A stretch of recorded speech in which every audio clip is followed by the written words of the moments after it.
My heart breaks looking back at that little girl that it happened to, that believed she'd done something to cause that level of violence. Sometimes I feel like I got quite lucky because my mum left when I was 10. After years of horrendous behaviour, but I really, really tried to maintain a relationship with her.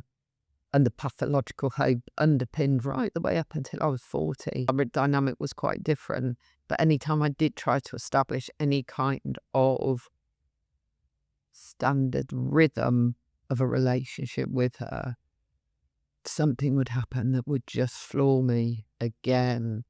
I reached a point when I don't wish to continue having a relationship with this lady yet, because every time I do, she actually becomes quite abusive. Not knowing if you could be safe, if they were going to blow up, if they were going to get physically abusive. My mum liked to pick things up and throw them quite regularly, and would cause injury with no concern at all. My heart breaks looking back at that little girl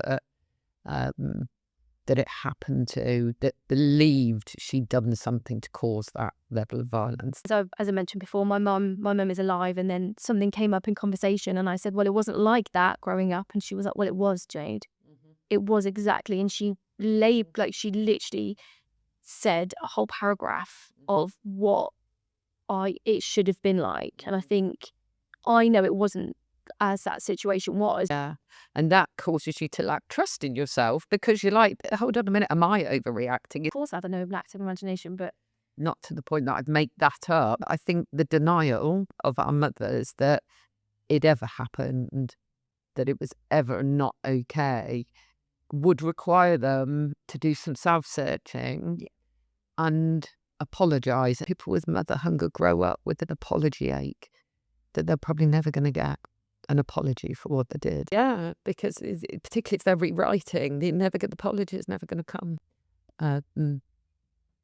So I think growing up, and if we think about healthy relationships are ability to repair, have an ability to repair, and they're not willing to do that with you. Because I know through going into therapy in my early 20s, actually, because I hit a brick wall with all of this stuff and wanting to repair and just thinking, actually, no, they don't want to.